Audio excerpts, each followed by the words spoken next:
Swayam Prabha. Digital India. Educated India.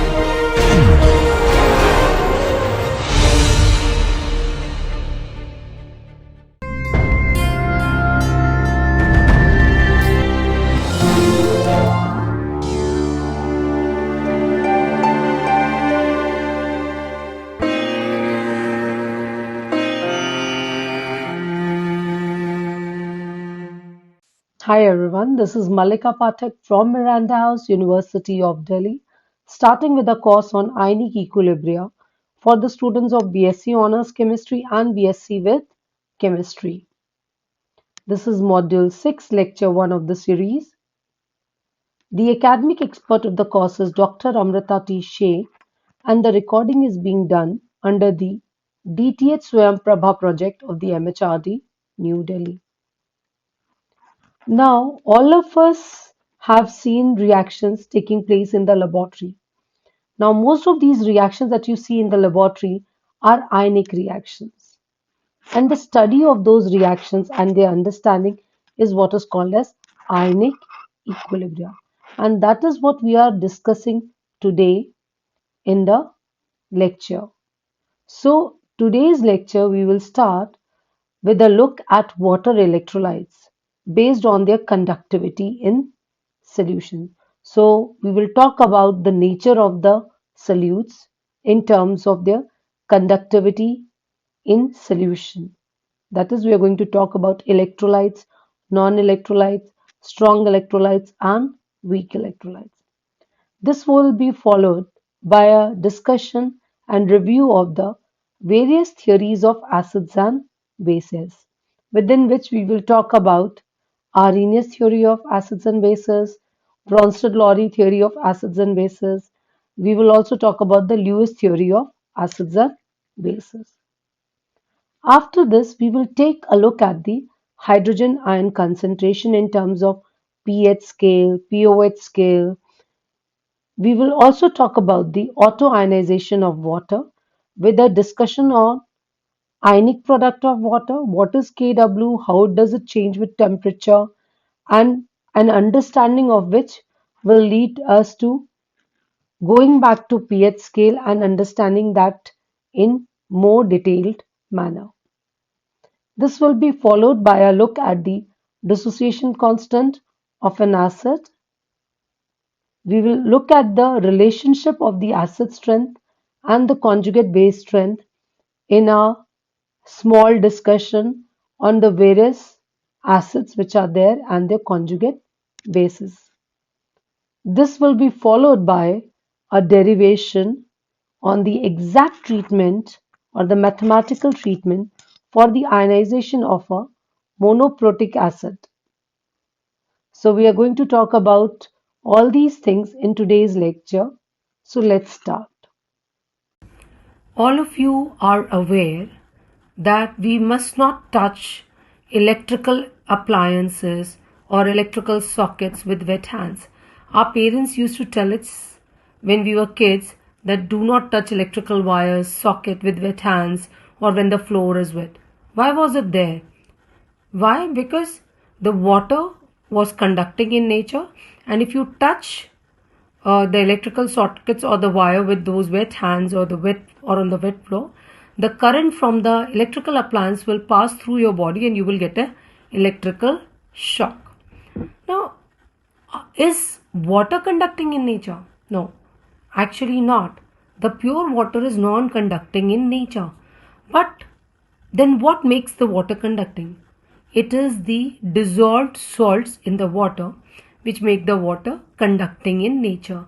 Now, that means tap water, river water, ocean water, salt water are all conducting in nature because of the dissolved salts from the resources, from the rocks which have gone into the water, and these are causing the conducting nature of the water. So now let's talk about the electrolytes and non-electrolytes. From this understanding of water becoming conducting when you add salts in it, and it is being non-conducting when it is pure in nature. So all those substances which when you dissolve in water lead to conduction of electricity in the water are called as electrolytes. So you are already aware that there are some examples like acids, bases and salts which when you add to water make it conducting in nature. Whereas there are certain substances which when dissolved in water do not conduct electricity at all, and these are called as non-electrolytes. Now when you add sugar to water, will it conduct electricity? No, it will not conduct electricity even though you've added sugar to the water. Whereas when you add salt to the water, it is conducting electricity. So what is this difference? And this difference has led us to these two definitions. Electrolytes, those which conduct electricity when dissolved in water. Non-electrolytes, those which do not conduct electricity even when dissolved in water. Arrhenius explained the conducting nature of aqueous solution in terms of ionic theory of solution. He proposed that certain substances when dissolved in water produce ions in solution, and these ions are responsible for the conducting nature of the aqueous solutions. So let's take two examples. Let us say I have a beaker containing water. Now water molecules, as you all know, are polar in nature, but are they charged? No, they are essentially neutral molecules. Although polar, but they are essentially neutral. So when they are moving, they are actually essentially neutral molecules which are moving. So no conduction of electricity will take place. Now if I were to add sodium chloride to the beaker containing water, you will see that it starts conducting electricity if you apply an electric field. Why has it happened? Because sodium chloride contained sodium ions and chloride ions in the crystal lattice. When you put it in water, these ions get separated out, which is called as dissociation. So the sodium ions and chloride ions get separated out, and when you apply an electric field, these ions move towards the opposite electrodes. So you have cations moving towards cathode and anions moving towards the anodes. Now, if I were to dissolve sugar in the water, what would happen? When you dissolve sugar in water, again the sugar molecules will become more mobile and you will have dissolution of sugar which has taken place, and the solution now has sugar molecules moving. But these sugar molecules are neutral in nature. So although you've dissolved and they have got separated into individual sugar molecules, but they are still non-conducting because these are neutral molecules. So whereas sodium chloride results in the formation of ions in water, the sugar molecules makes the solution essentially remain neutral. Therefore, the substance which has resulted in ions and resulted in the conduction of electricity is called as the electrolyte, and the sugar which even when dissolved in water does not cause any development of charges and conduction of electricity is called as non-electrolytes. So do all substances conduct electricity? So we have two categories, electrolytes and non-electrolytes. One which conduct electricity in solution, the other which do not conduct electricity in solution or in molten state.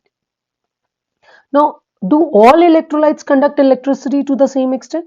No, it's not.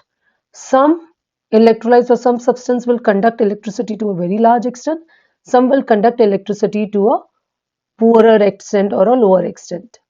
So the ones which conduct electricity to a very large extent are called as strong electrolytes. The ones which conduct electricity to a poor extent or lower extent are called as weak electrolytes. Within the strong electrolytes category, you have strong acids, strong bases. Within the weak electrolytes category, you have weak acids and weak bases. So let's discuss. So if I were to dissolve HCl gas in water, you will have formation of H plus ions and Cl minus ions, right? So there is formation of ions and HCl has completely dissociated to give you or ionized to give you H plus and Cl minus. Now I have used this word dissociated and ionized Let me explain to you. When you use the word dissociation, you use it in a case where the ions were already there in the substance. So, for example, sodium chloride, it is an ionic crystal. It already has sodium ions and chloride ions. So, when you put it in water, it gets separated out. The sodium ions get separated out from the chloride ions. So, this is called as dissociation, right? And in the case of HCl, HCl is a polar covalent molecule. When you dissolve it in water, this gas results in the formation of H plus ions and Cl minus ions. So this is called as an example of ionization. So as dissociation and ionization are separate things. When there are already ions in solution and they get separated out, it's called as dissociation. When there is a generation of ions in the solution, that is called as ionization. So okay, so we have understood the two terms. Let's move to the strong acids and strong bases. So there are certain substances which are completely dissociated or completely ionized in aqueous solution, and they are called as strong electrolytes. So strong acids, HCl for example, there is no HCl in the water. There is only H plus ions and Cl minus ions. There is no HNO3 in the water. There is only H plus ions and NO3 minus. So can you see this arrow? This arrow is only one way. That means there is no HNO3 in the water. The moment you put it in the aqueous solution, there is no HNO3. There is only H plus ions and NO3 minus ions. Similarly for sulfuric acid, H2SO4. The moment you put it in water, you have H plus ions and sulfate ions. So when there is a complete dissociation taking place or complete ionization taking place to give you ions in the aqueous solution, that is called as strong electrolyte. So you have strong acids and then you have strong bases. So just see in the HCl you have formation of 1H plus, so it's a monoprotic. In the case of sulfuric you have formation of 2H plus, so it's a diprotic. Two ionizable or two replaceable hydrogen atoms. Okay, now let's talk about the strong bases. Again, I have said when your base is completely dissociated in water, that is, there is no NaOH there which is there in the water, then it is called as strong base. So this NaOH, when you put it in water, the pellet of sodium hydroxide, when you put it in water, you only have sodium ions and the hydroxide ions.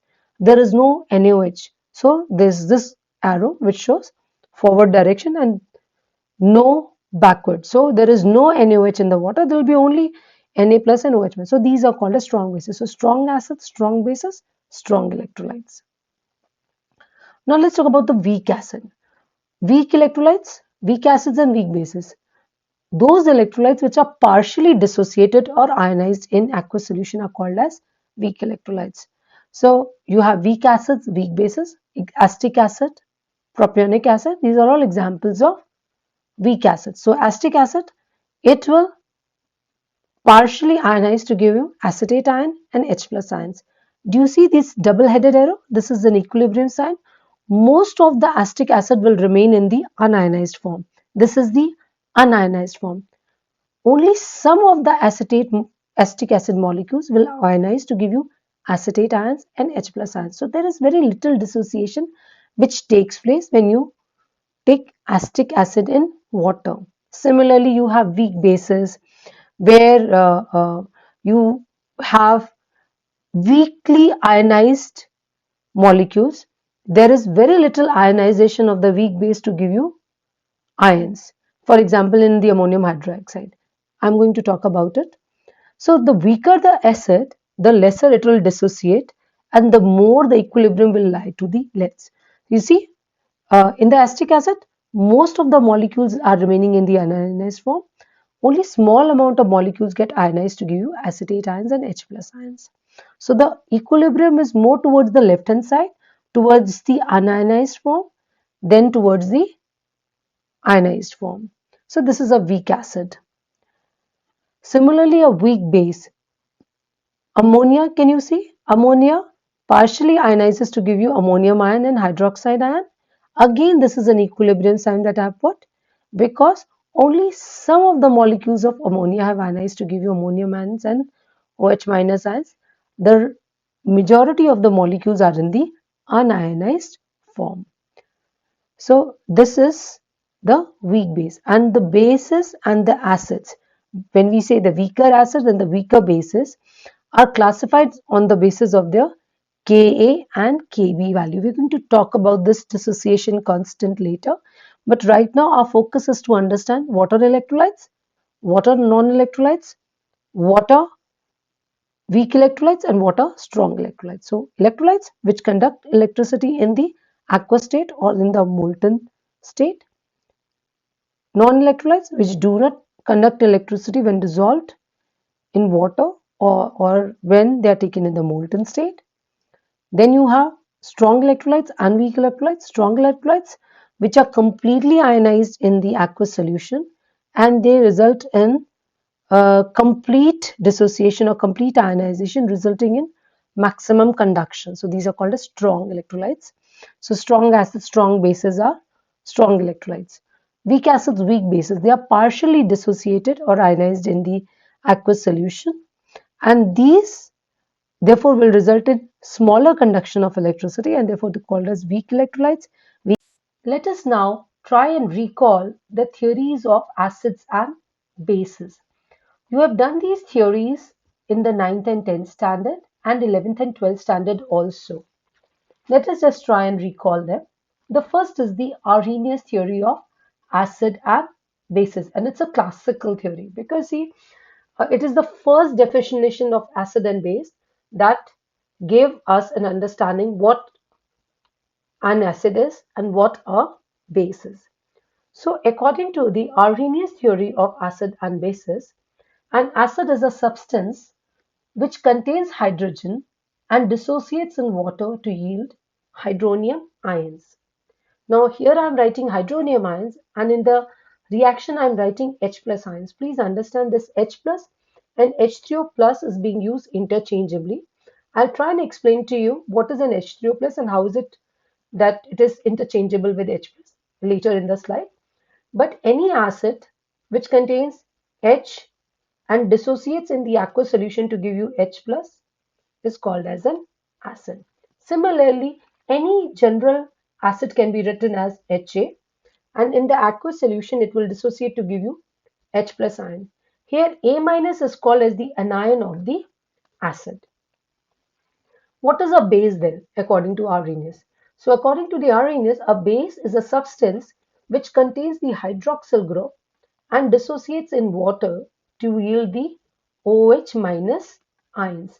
Now just see, NaOH will dissociate in the aqueous solution or in water to give you the OH minus ions. So any base, any Arrhenius base can be in general written as XOH, giving you X plus and OH minus ions. Now, if you have an acid and a base, then the H plus from the acid will combine with the OH minus from the base to form water, and this is called as the neutralization reaction. So you already studied that when an acid and a base react, they form salt and water. So how is this salt and water getting formed? Because let's say you have an acid which is HCl and you have a base which is NaOH. So HCl will react with the NaOH and give you NaCl, which is the salt, and a water. This is called as a neutralization reaction. Now this neutralization reaction is exothermic in nature, and approximately 56 kilojoule per mole of the heat is evolved for an acid base reaction. So H plus combines with OH minus, and this H plus is coming from the acid. OH minus is coming from the base, and you get the formation of water, and there is a heat evolved. I'm repeating here that the H plus is used interchangeably with hydronium ions. Now, what is this hydronium ion and why can we use hydronium ions instead of H plus ions? See, please understand that H is a very small sized, H plus is a very small sized ion, and it has a charge of +1.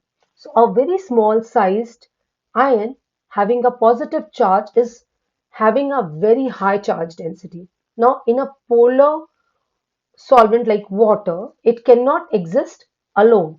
So it combines with the water molecules and forms the hydronium ion. So H plus, which was there in the water, it's a highly charged species because small size and plus one charge. So this, because it cannot exist independently, combines with the water and exists in the form of H3O plus, and this is called as the hydronium ion, and this is used interchangeably with H plus and H3O plus. So H plus can be used or H3O plus can be used. It means the same thing. Now we have talked about acids. So let's just take a look at the acids that we've already discussed them in the previous slide, but let's just take a look at it. So you have monoprotic acids or monobasic acids, the ones which are giving you one H plus ion. So HNO3, HCl, there are examples of monobasic acids. H2SO4, because it donates two H plus ions, so it is called as a dibasic acid. H3PO4, because it donates 3 H plus ions, so it is called as a tribasic acid or triprotic. So monoprotic, diprotic, triprotic, monobasic, dibasic, tribasic. So you now know the examples. Also, we have talked about in the previous slides that you have strong acids and you have weak acids. Strong acids are those which will dissociate completely in water. So HCl, when you put in water, you do not see any HCl. You only see H plus ions and Cl minus ions. So there is an arrow. A weak acid is one which will not dissociate completely in water. Most of it will remain in the unionized form. And so you have acetic acid, which when dissolved in water will remain mainly as acetic acid. Only some of it will ionize to give you H plus and the acetate anion. Now, similar to the acids, you have strong bases and weak bases. So, what are strong bases? The ones which will dissociate completely in water are the strong bases. So, Na, which is a strong base. A weak base is one which will not dissociate completely in water. So, you have magnesium hydroxide as the common example. So what have we learned right now? We've talked about the Arrhenius theory, which says acids are those which will donate H plus ions, bases are those which will donate OH minus ions, and the reaction between the acids and the bases is called as the neutralization reaction. We've taken a look at the monoprotic, diprotic, triprotic acids. We've taken a look at the strong acids, strong bases, weak acids, weak bases. Thus, we see that Arrhenius theory is quite simple and explains the acidic and basic behavior of substances to a great extent, but it still had limitations. It was only applicable for aqueous solution and it did not explain the acidic behavior of some substances that lacked hydrogen, example AlCl3 and SO3, or the basic character of substances that lack OH, example ammonia and sodium carbonate. So Bronsted and Lowry, who were working independently of each other, came up with a theory which had wider applicability as compared to the Arrhenius theory. Now let's look at this Bronsted-Lowry acid-base theory. So in 1923, Johannes Bronsted, a Danish chemist, and Thomas Lowry, an English chemist, proposed new definitions of acids and bases. And this definition of acids and bases was arrived at independently because they were both working independently of each other. So what is this definition of acids and bases? So according to the Bronsted-Lowry theory of acids and bases, an acid is a proton donor. So any species which donates a proton was classified as an acid, and base is a species which is a proton acceptor. So any species that accepts a proton is classified as a base. So in Bronsted-Lowry perspective, one species is donating a proton and the other species is accepting it. So this acid-base reaction is now becoming a proton transfer process where acid is transferring a proton to a base. That is, acid is donating a proton to the base and base is accepting a proton. And in this acid-base proton transfer reaction, there are two species which are formed, which is conjugate acid and conjugate base. Let's try and understand what are conjugate acid, what are conjugate base, and how are the acid-base reaction taking place in Bronsted-Lowry perspective. So, according to the Bronsted-Lowry theory, acids are proton donor. So, just see, HCl is a proton donor, and when you put it in water, it is donating a proton to the water, right? Because it is donating a proton to the water, it is an acid, and water, because it is accepting a proton, is now becoming a base. So, HCl on donating a proton results in Cl minus, and water on accepting a proton results in the formation of hydronium ion. So HCl, because it has donated a proton, is an acid, and water, because in this case has accepted a proton, so it is a base. And these species which are formed after the reaction are called as conjugate acids and bases. So a base results in the formation of conjugate acid, and an acid results in the formation of conjugate base. So what is a base? Which is capable of accepting a proton. What is an acid? A species which is capable of donating a proton. Let's look at another example. Let's take ammonia in water, right? Now, ammonia was not qualified as an Arrhenius base. Why? Because it did not have OH. But we know that ammonia is a weak base. So how is it a base? When you dissolve ammonia in water, it accepts a proton from the water. And because it is able to accept a proton from the water, it forms NH4 plus, which is a conjugate acid, and water, because it has donated a proton, forms a conjugate base, right? So ammonia forms conjugate acid and water forms conjugate base because it has donated a proton, right?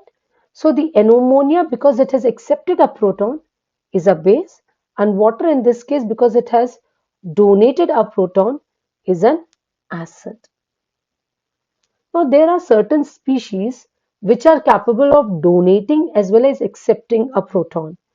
And you've seen that in both the example that we saw earlier, water was in one case accepting a proton, and in the other case it was donating a proton. So such species are called as amphoteric in nature because they can act as acid as well as a base. So essentially, from the Bronsted-Lowry perspective, an acid-base reaction is essentially a proton transfer process. HCl is donating a proton and a base is accepting a proton. So acid donates a proton to form Cl minus, and base accepts a proton to form ammonium ion. So this is an acid, this is a base, and they result in the formation of conjugate base and conjugate acid. Now, we did talk about the neutralization reactions. And what were the neutralization reactions? That acid and base react to form salt and water. So just see this example. We know that HCl reacts with NaOH to form NaCl and water. How is this taking place? If I write them and split them into ions, because we know they are strong electrolytes. HCl is a strong electrolyte and NaOH is a strong electrolyte. So you write them H plus, Cl minus, Na plus and OH minus, because HCl will split into H plus and Cl minus. NaOH will split into Na plus and OH minus. Now NaCl is also a strong electrolyte. I told you that most of the salts are strong electrolytes. So NaCl is a strong electrolyte, so we will dissociate to give you Na plus and Cl minus. Now just cut the common ions. Water, it is not ionized at all, so you have water as such. And if you cut the common ions, you are left with H plus and OH minus, resulting in the formation of water. And this is essentially the neutralization reaction that we were talking about, right? Now, these two ions, which are not participating in this neutralization reaction, are called as spectator ions. They are called as spectator ions. So now let's talk about the Lewis theory of acids and bases. In 1923, G. N. Lewis proposed a yet another theory of acids and bases that has even broader applicability. It does not limit to systems involving H plus or OH minus ions, but extends even to the reactions in gases and in solids. He defined an acid as a species that can form a covalent bond by accepting an electron pair from another species, and a base as a species that can form a covalent bond by donating an electron pair to another species. Such acids and bases are called as Lewis acids and bases. Therefore, Lewis acids are species with vacant orbitals that can accommodate the electron pairs, and the Lewis bases are species that have lone pair of electrons available for sharing. And when the acids and base react, you have a neutralization reaction where a coordinate covalent bond is formed because of the donation of electron pair by the base to the acid. Now let us take this example in which a lone pair is being donated by ammonia, which is the base here, and is accepted by an electron deficient molecule BF3, which is acting as the acid. So because ammonia is donating an electron pair, it is acting as a base, and because BF3 is accepting the electron pair, it is acting as an acid. This reaction can be seen as an example in which a molecule with incomplete octet, can you see in the BF3, the boron has only 6 electrons in the valence shell. So a molecule with incomplete octet accepts a lone pair of electrons and completes its octet by forming a coordinate covalent bond. This product that is obtained is called as an adduct. Similarly, just see here ammonia donates a lone pair of electron to H plus, which is an electron deficient molecule. Because it is donating an electron pair, it is acting as a base, and H plus, which accepts an electron pair, acts as an acid, and an adduct is formed. This adduct, I am repeating, contains a coordinate covalent bond, or in an adduct, the two species are linked by a coordinate covalent bond. So, what we have understood is Arrhenius had some limitations. It was valid for aqueous solutions and for acids and bases which had H and OH respectively.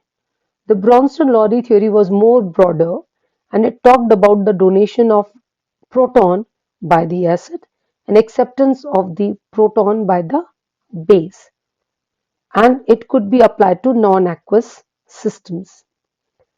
Then comes the Lewis acid-base theory, which can be applied to even gases and solids, and is about donation of an electron pair by the base to the acid.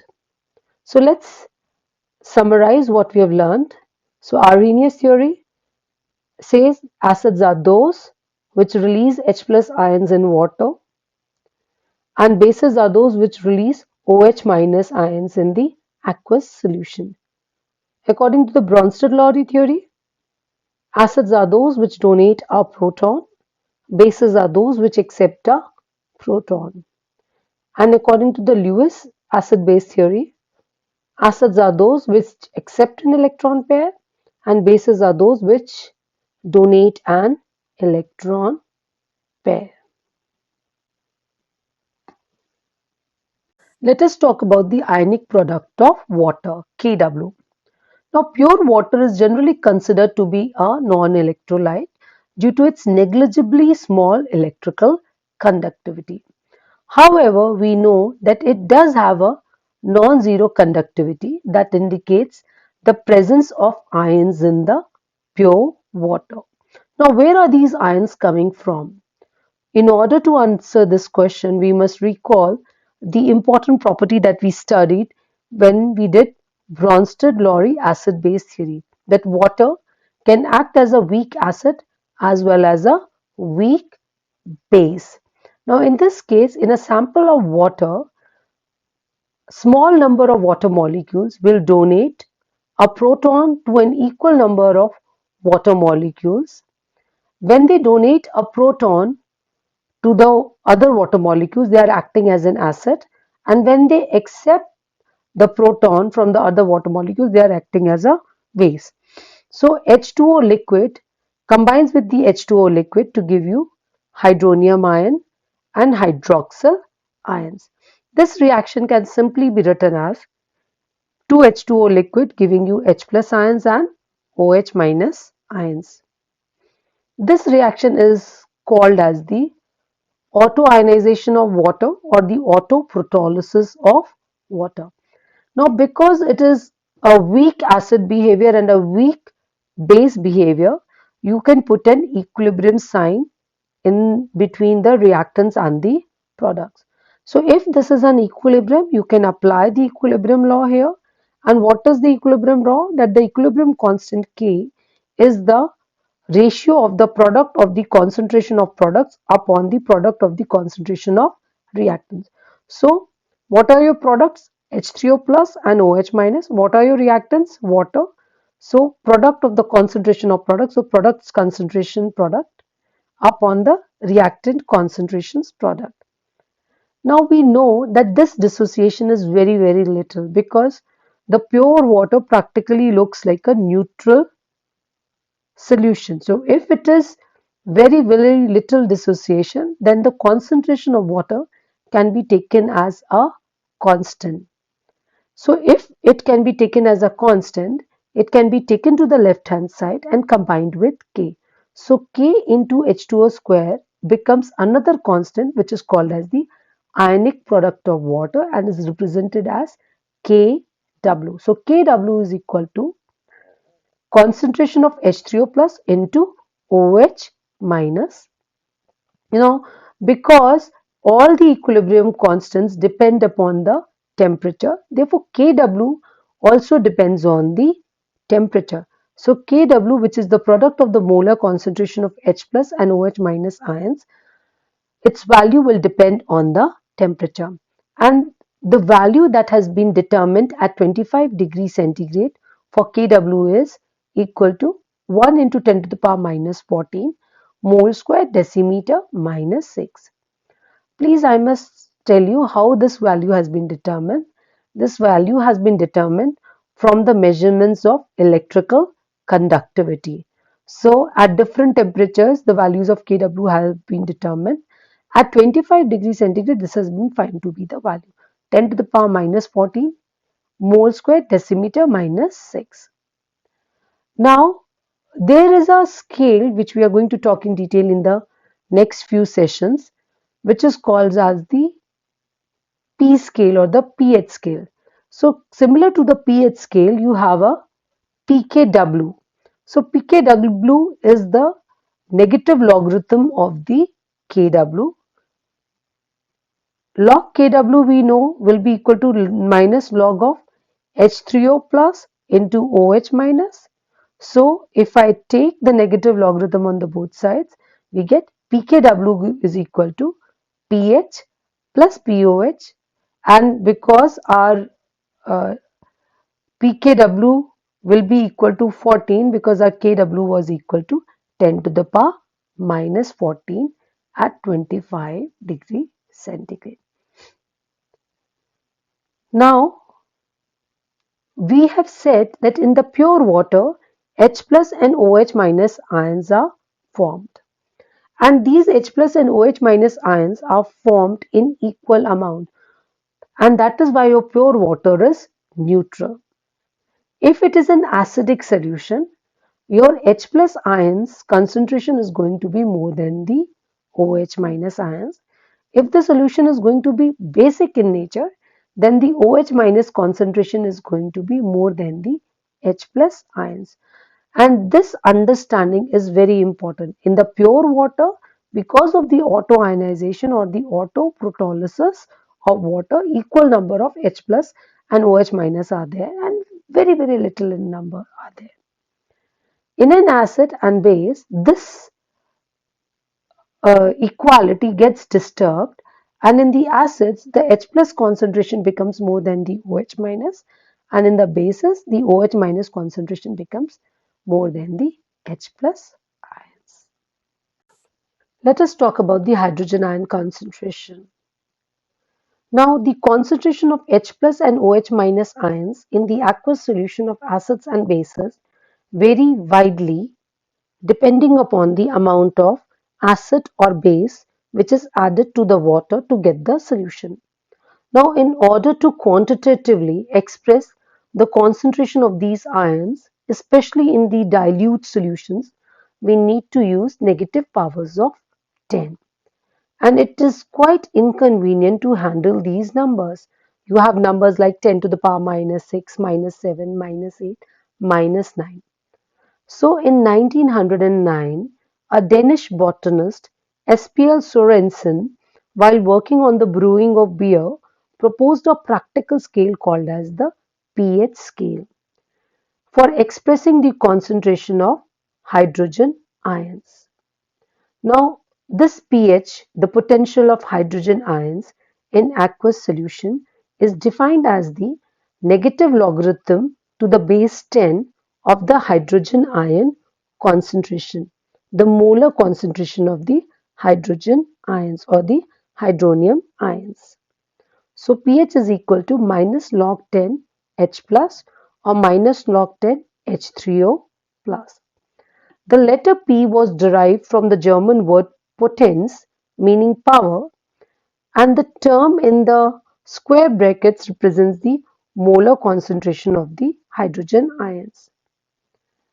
Now, the basic logic of using this scale was that by taking logarithm, the numbers expressed as negative powers of 10, representing concentration of the H plus ions, become simple negative numbers, which are easier to understand and handle. And in fact, to make it much better, it was multiplied by minus 1 so that the concentration of the hydrogen ions in the solutions of acids and bases could be expressed simply in terms of positive numbers. Similar to the pH scale, we can also have the pOH scale, which will be equal to minus log 10 of OH minus concentration. Now, we've just talked about the ionic product of water, that the Kw is equal to the concentration of hydronium ions and the hydroxyl ions, and by the method of molar conductivity measurements, we have been able to determine the value of Kw as 1 into 10 to the power minus 14 m square at 25 degree centigrade. Now we did talk at that time that pKw is equal to minus log of Kw, and minus log of Kw is equal to minus log of H3O plus N2OH minus. So pKw can be written as the sum of pH plus pOH. So what we are learning is just a continuous thread. We have to understand each and every part in a simplified manner and in a logical manner. So we talked about the Kw. Now pKw we had talked about minus log Kw, but it has actually come from which scale? The pH scale, which was introduced by the Sorensen. Now, because we know that H plus ions and OH minus ions are produced in equal amounts when the water dissociates, so H plus equal to OH minus is equal to 1 into 10 to the power minus 7 moles per decimeter cube. Now, if this is true, and Kw we know is equal to 10 to the power minus 14, and that is how we got H plus is equal to OH minus equal to 10 to the power minus 7. Now, if I were to take the log on both the sides, log of H plus log of OH minus, then it will be equal to 14. You are taking the log here. Take the negative logarithm, you get minus log of H plus minus log of OH minus, which is equal to 14. And therefore, pH plus POH will be equal to 14. This value is at 25 degrees centigrade, and you must remember this because Kw values are given at a particular temperature. Just for your understanding, please remember that the molarity of pure water is calculated as 1000 grams per liter divided by 18 grams per mole to give you 55.5 molar. And that is why when we said that the concentration of H plus and OH minus ions produced in the pure water is very, very small and it can be taken as a constant. This is because the concentration of H plus and OH minus at 25 degrees centigrade is 10 to the power minus 7. And what is the concentration of water? 55.5. Now, what are the changes going to be at the 7th or the 8th place of decimal? So that can be ignored, and that is why you can take the value of water to be constant and can combine it with the K to give you the value of Kw. So now let us try. I did explain to you that the logic of using the scale was that if you take the logarithm, the numbers expressed as negative powers of 10 can become simple negative numbers which are relatively easier to understand. And if you multiply them by minus 1, they become even more easier because they become simple positive numbers. So just see. So, and the water, the concentration of H plus is 10 to the power minus 7 molar, right? The concentration of OH minus is also 10 to the power minus 7 molar. So, what is going to be the value of pH? Minus log of 10 to the power minus 7, and that is equal to 7. Similarly, about OH minus log of 10 to the power minus 7, so 7. Now let's see this value.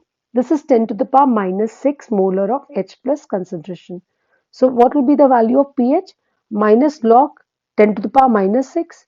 So log of 10 to the power minus 6 is equal to minus 6 into minus 1, and you get 6. Now if you know the value of pH, we have already found out that pH plus pOH is equal to 14.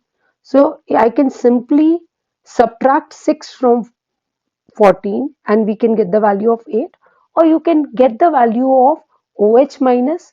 How? Your H plus into OH minus is equal to Kw.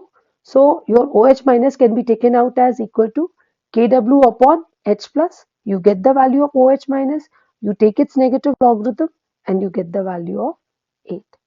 Similarly, so these are the values of H plus and these are the values of OH minus. So when your concentration of H plus is 10 to the power 0, the concentration of OH minus is going to be 10 to the power minus 14.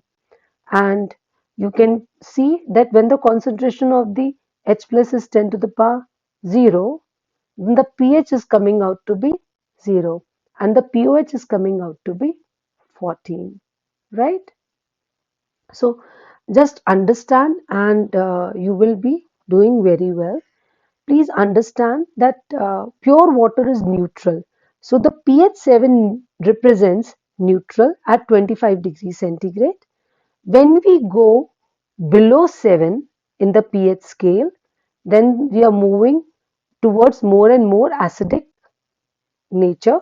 So 5 is less acidic as compared to 3 and 3 is less acidic as compared to 1, or we can say 1 is pH 1 is more acidic as compared to pH 3, which is more acidic as compared to pH 5.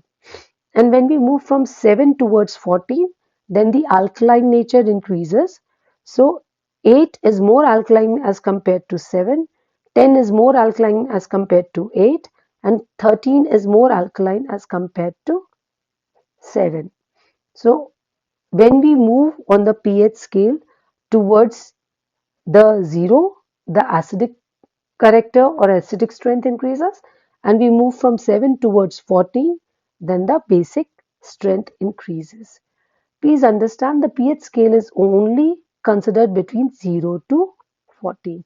Similar, the pOH scale can also be taken as between 0 and 14. But normally we do not talk too much about the pOH scale, we only talk about the pH scale. So in a neutral solution, the pH is going to be 7.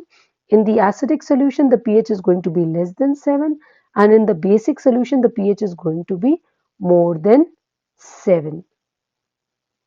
Please also understand that pH is not a physical property like pressure or volume. It is just a way of representing the concentration of H plus ions in the solution. Now, because I have said that like all the equilibrium constant, the value of Kw depends on temperature, and we know that 1 into 10 to the power minus 14 value of Kw is at 25 degrees centigrade. If you lower the temperature or if you increase the temperature, the value of Kw is going to change. So just see what happens. So at 25 degrees centigrade, the value of Kw is 1 into 10 to the power minus 14. When you go down in the temperature, this value becomes 0.68 into 10 to the power minus 14. When you go to 30 degrees centigrade, it becomes 1.47 into 10 to the power minus 14. Also, what you will realize is in a pure water, the concentration of H plus ions and OH minus will always remain equal. So if you are at 25 degrees centigrade, the concentration of H plus and OH minus is equal in pure water. Even if you are at 20 degrees centigrade, the concentration of H plus and OH minus is equal in pure water. But the pH might change. So just see how it changes. When your Kw is 1 into 10 to the power minus 14, then the pH will come out to be 7 because H plus is equal to 1 into 10 to the power minus 7. Now if you increase the temperature to 30 degrees centigrade, then the H plus value will become 1.27 because your Kw value has become 1.47 into 10 to the power minus 14, and if H plus is equal to OH minus, so H plus square is equal to 1.47 into 10 to the power minus 14, and if you find out the value of H plus, you will get that it is equal to 1.27 into 10 to the power minus 7. And if you find out the value of the pH will come out to be 6.92. Now this 6.92 is the pH of the pure water. Please understand, has the solution become acidic? No, the solution still remains neutral because we are still talking about pure water, and but only thing that has happened is that the pure water's pH has become 6.92. So all the solutions which will have pH less than 6.92 will be acidic. All the solutions which will have pH more than 6.92 will be basic. Similarly, when you increase the temperature to 60 degrees centigrade, the value of Kw is what? 5.6 into 10 to the power minus 14. Because we are talking about water, so H plus is equal to OH minus, and therefore that is equal to 5.6 into 10 to the power minus 14. You want to find out the value of H plus, so you H plus square is equal to 5.6 into 10 to the power minus 14. So H plus is equal to under root of 5.6 into 10 to the power minus 14, which will come out to be 2.37 into 10 to the power minus 7. You find out the pH comes out to be 6.63. So 6.63 is the pH of water, pure water, which is neutral. Below 6.63 is the acidic solution, and above 6.63 are the basic solution. I am repeating some important points. Kw increases with the increase in temperature. The concentration of H plus and OH minus will increase as the temperature increases. So just see what has happened is that the concentration of H plus at 60 degrees centigrade is equal to 2.37 into 10 to the power minus 7, which is more than 1 into 10 to the power minus 7. That means this has happened because when you are increasing the temperature, more and more dissociation takes place and more H plus and OH minus are getting formed. And that means the equilibrium is shifting towards the right. Now, if the concentration of H plus is increasing, then the pH is decreasing, and pH decreases. That means as the temperature increases. So this you already know. Now let us just take some one or two examples of calculation of the pH. Now if I wanted to calculate the pH of 0.02 molar HCl, what will I do? HCl is a strong acid. It will completely dissociate in solution. So you will have HCl giving you H plus and Cl minus. So H plus is equal to 0.02 molar. That is nothing but 2 into 10 to the power minus 2 moles per decimeter cube. You find out the pH. pH is equal to minus log of H plus, which is equal to 1.69. Similarly, you can find out the pH of 0.1 molar NaOH. Very simple. You can do it any which way. You know that NaOH is a strong base. It will dissociate to give you Na plus and OH minus. So OH minus concentration will be equal to 0.1 molar, which is equal to 1 into 10 to the power minus 1 moles per decimeter cube. Now, if you know the value of OH minus, you can find out the value of POH. And if you know the value of POH, you can just subtract the value from 14 and you can get the value of pH. That is one way. Or this is also one way, that Kw is equal to H plus into OH minus, which is equal to 10 to the power minus 14. Now I want to find out the value of H plus. Then Kw upon OH minus will give you the value of H plus. So pH will be equal to minus log of H plus, so 13. So that is the way that you can calculate the pH of acids and bases. Let us look at one another numerical for a better understanding. Calculate the H3O plus concentration, pH, OH minus concentration and POH for a 0.020 molar HNO3 solution. Now we know that HNO3 nitric acid is a very strong acid and it will be completely dissociated in aqueous solution to give you H3O plus ions and NO3 minus ion. So from a 0.020 molar nitric acid, you will get 0.020 molar H3O plus ion. So pH can be very simply calculated from this. pH will be equal to minus log of 2 into 10 to the power minus 2 molar, which will give you the value of pH as 1.7. Now, if you want to find out the value of POH, you can simply subtract this value from 14 and you will get the value of POH. There is another way. You can first calculate the value of OH minus and then use it to calculate the value of POH. So how do you calculate the value of OH minus? You know that the ionic product of water is equal to H3O plus into OH minus, and whose value is given as 1 into 10 to the power minus 14 m square. So OH minus will be equal to what? 1 into 10 to the power minus 14 divided by H3O plus concentration. So if you substitute the values, you get 5 into 10 to the power minus 3 mole, 13 molar. So this is the concentration of OH minus. If you want to find out the value of POH, then you take negative logarithm of the value and you get 12.30 as the POH of the solution. Now let's take another look at the numerical. In this numerical, the pH of the solution is given to you. You have to calculate the concentration of H3O plus. Very simple. pH is equal to minus log of H3O plus. So if I want to find out the concentration of H3O plus, then it will be equal to 10 to the power minus pH. So just substitute, find out its value, and you will get this as 2.53 into 10 to the power minus 5 molar. Very simple numericals. Just something you have already done probably in 11th and 12th standard. Now let's compare the pH and the POH scales. So if your H plus concentration is 1 molar, then pH will be what? 0. And if pH is 0, then POH will be equal to 14 minus pH. Also, you can find out the value of OH minus. OH minus will be equal to what? Kw upon H plus. So that will come out to be 10 to the power minus 14 molar. So can you see the relationship? Similarly, if your H plus value is 10 to the power minus 3 molar, 1 into 10 to the power minus 3 molar, then OH minus will be equal to what? 1 into 10 to the power minus 14 divided by 1 into 10 to the power minus 3 molar. So you get 1 into 10 to the power minus 11 molar.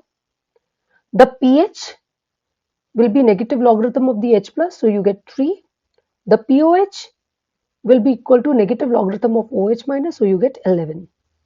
You must also see that pH plus pOH is equal to 14 all the time. So you can, if you know the value of pH or pOH, you can get the value of the other by just subtracting its value from the 14. For the pure water, where H plus and OH minus is equal, and it's equal to 10 to the power minus 7 molar for H plus and OH minus, the pH and pOH will be same and it will be equal to 7. Let's say your H plus concentration is 2 into 10 to the power minus 12 molar. Then you can find out the value of pH.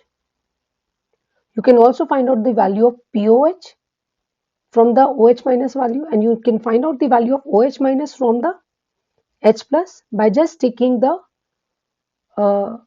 ratio of Kw by H plus. So you can see this table and you will have a better understanding.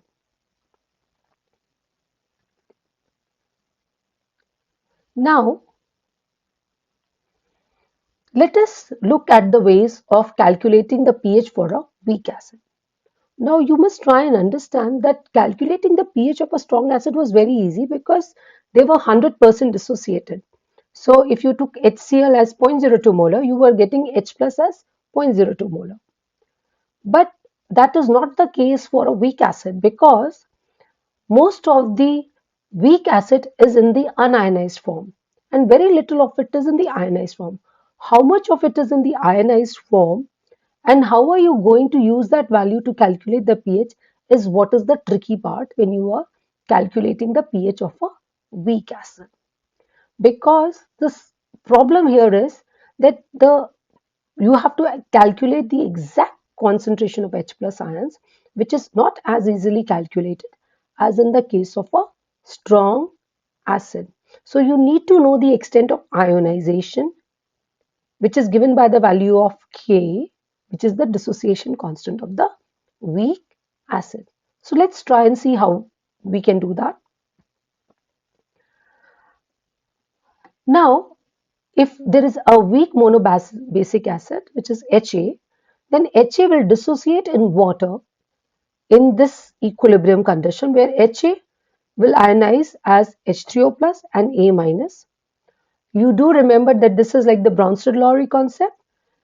Ha is acting as an acid because it is able to donate its proton to the water and converting into a conjugate base, and water, because it was acting as a base and has taken H plus ions from Ha, is acting as an acid and resulting in the formation of a conjugate acid. So a acid results in the formation of conjugate base and a base results in the formation of conjugate acid. This could have been simply written as Ha giving you H plus and A minus, but this is the more appropriate form. Now, if this is an equilibrium condition where a weak monobasic acid is ionizing as such, please also remember that I am using ionization and dissociation interchangeably. So, in some acids, it could be dissociation, in some, it could be ionization, but they can be used interchangeably when you are talking about weak acids or acids.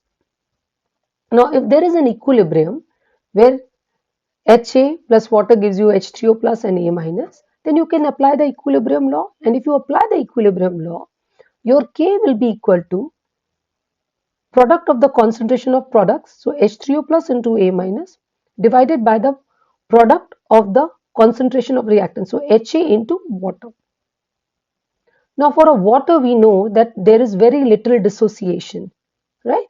So whatever is the undissociated part, that is actually equal to the part which is the equilibrium part. So whatever is left after dissociation is actually the same as the one which was present before it was dissociating. So Ha equilibrium is equal to Ha undissociated because very little of it has dissociated. Also, in the dilute solutions, the concentration of water will be very large as compared to the dissociated ions. So its concentration can also be taken as a constant. Now, if water concentration can be taken as a constant, it can be taken to the left hand side and combined with this equilibrium constant K. So K when multiplied by water concentration will give rise to another constant which is called as the dissociation constant or the ionization constant. So now our dissociation constant or the ionization constant, and I'm using the term interchangeably, please understand, is now equal to H plus or H3O plus into A minus upon HA equilibrium. There is a very simple way to express this also, as I had said before, that you could have simply written it as HA ionizing to give you H plus and A minus, and Ka is equal to H plus into A minus upon HA. So you could write it any which way, but it means one and the same thing. Now, important point that you should note in this Ka is that this Ka is proportional to the concentration of the dissociated ions. So it is proportional to the concentration of H plus and also to the concentration of A minus. So if Ka is more, that means the concentration of H plus and A minus is more. That is, there is more dissociation. If the Ka value is less, that means there is little dissociation and the amount of H plus and A minus is less. So this Ka can be used to compare the strength of the acids.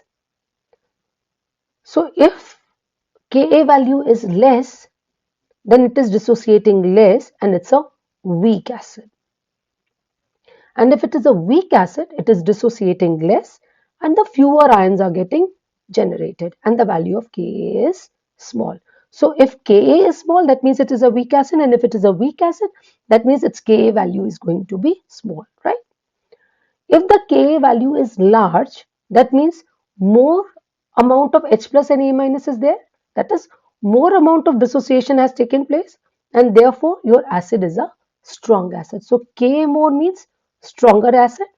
Smaller value of Ka means weaker acid, right? Now, but when you're comparing Ka values, please understand the Ka values are very much similar to the H plus values, So they are also expressed in the negative exponents of the 10. So 10 to the power minus 12, 10 to the power minus 15. So you will see that the values of Ka are 5 into 10 to the power minus 5, 4 into 10 to the power minus 13 and such. Now, to simplify those terms, you can still use the P scale, which I had talked about. So you can also use pKa values. So pKa is equal to what? Minus log base 10 Ka, right?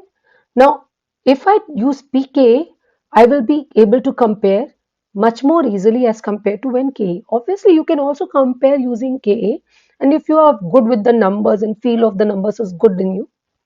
But to make it simpler, we can also use pKa. And if I want to find out the value of Ka from pKa, then that is equal to NT log of minus pKa or 10 to the power minus Ka, right? Now, just see how it depends.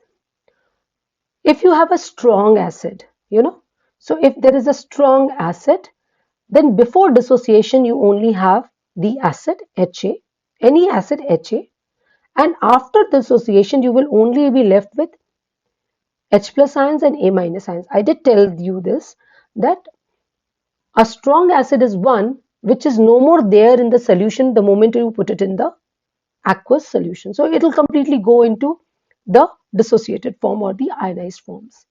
So before dissociation, there were no H plus and A minus ions. But after dissociation, you have only H plus and A minus ions and no HA. Whereas in the case of a weak acid, before dissociation, you have Ha, and after dissociation also, the amount of Ha is very large and very little amount of H plus and A minus is formed. So this shows what is the difference between a strong acid and weak acid in terms of the concentration of Ha and H plus and A minus.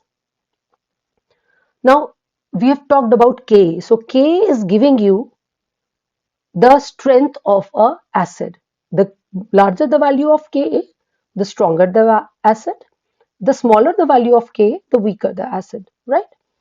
Also, let's talk about the acid strength and the conjugate base strength. I did talk about it little when we talked about the Bronsted acid base theory. So if you have an acid which is strong, you get a very weak conjugate base, right? If you have a weak acid, then you get a strong conjugate base, right?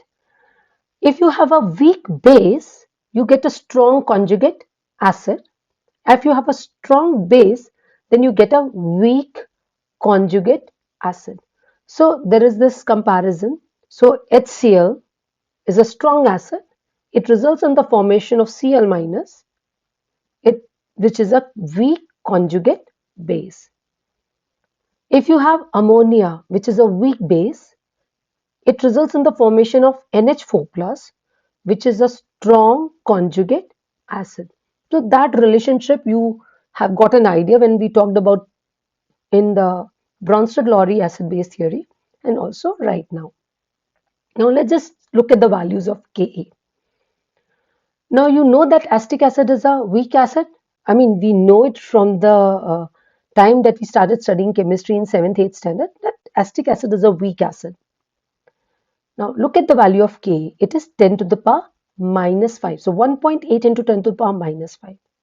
Now if you are looking at this, you can also see that iodic acid is a strong acid and its value is of Ka is 10 to the power minus 1. Look at the value of nitrous acid. Its value is 10 to the power minus 4. So as you are moving from acetic acids towards iodic acid, the value of Ka is increasing and the acidic strength is increasing. Look at the value of propionic acid. It's 1.3 into 10 to the power minus 5, which is less than 1.8 into 10 to the power minus 5. So it's a weaker acid. Also look at phenol. Phenol is 1 into 10 to the power minus 10. It's very weak as compared to acetic acid. So the values of Ka give you an idea of the acid strength. Now let us look at the stepwise dissociation of polyprotic acids. Here we are taking the example of phosphoric acid, which is a triprotic acid. So H3PO4 ionizes to give you H2PO4 minus and H3O plus. H2PO4 minus further ionizes to give you HPO4 2 minus and H3O plus. HPO4 2 minus ionizes to give you PO4 3 minus and H3O plus. Now what you have to observe is that the first time the dissociation took place, it was taking place from a neutral molecule. So the ionization was easier and the Ka value is going to be more because more and more ions are going to be formed. Once the ionization has taken place, to remove an H plus ion from a negatively charged species will become difficult. So the Ka value will decrease and the K value will decrease, so less ionization will take place, right? Even further, now if you want to remove H plus ions from twice negatively charged species, it will be much more difficult. So even less dissociation will take place and the Ka value will be further reduced. So what you realize is that the Ka1 is more than the Ka2, which is more than the Ka3. Similarly, if you have a diprotic acid, then Ka1 is going to be more than Ka2. Now let us look at the successive Ka values of some polyprotic acids. Look at the example of oxalic acid. The Ka1 value is 5.6 into 10 to the power minus 2 and Ka2 is 5.4 into 10 to the power minus 5. Just see the difference. Ka1 is more, Ka2 is less. Why is it less? Because it's difficult to remove an H plus ions from a negatively charged species. Look at the example of phosphorus acid, H3PO3. The Ka1 value is 3 into 10 to the power minus 2 and Ka2 is what? 1.7 into 10 to the power minus 7. So such are the values of your Ka1 and Ka2. You will realize that the successive values further get reduced when you are talking about ionization. For phosphoric acid, the Ka1 is 7.2 into 10 to the power minus 3, Ka2 is 6.3 into 10 to the power minus 8 and Ka3 is 4.2 into 10 to the power minus 13. So you can see that the values reduce as you are talking about subsequent ionization. Now that you have talked so much about the pH and the acids and all, let us see some acids which are observed in day-to-day life. You know and their pH also. So you know that 1 molar NaOH will have a pH of 14. Now the household ammonia that you see is got a pH of around 12. Detergents that you use at home have a pH of around 10. Seawater has a pH between 7 and 8.3. Blood has a pH of 7.4. Milk is slightly acidic. It has a pH of 6.4. Urine is more acidic and it has a pH between 4.8 and 7.5. Your vinegar, the vinegar that you consume at home, has a pH between 2.4 and 3.4. The lemon juice, 2.2 to 2.4. The stomach acid, pH between 1 and 3. And you know that the 1 molar HCl will have a pH of 0. So with this, we wind up today's lecture in which we have talked about first electrolytes, weak electrolytes, strong acids, weak acids, strong bases, weak bases. We have also talked about the various theories of acids and bases, Arrhenius theory, Bronsted-Lowry theory, Lewis acid-base theory. We've looked at details of conjugate acid-base. Also, we have talked about the hydrogen ion concentration and how we can simply express it in the pH scale. We've also talked about POH scale, pKw scale, and why are they being used and what is the logic behind using them. Then we have taken a look at the ionic product of water and how does its value change with the change in temperature and how does its change affect the change in pH of the pure water. Then we have learned how to interpret the dissociation constant or the ionization constant of an acid and what do they tell you about the acids. We have followed this up with a understanding of the relationship of the acidic strength and the conjugate base strength. So with this, we wind up today's lecture. Thank you so much. Stay home, stay safe, follow all the safety precautions when you are leaving home. Bye bye.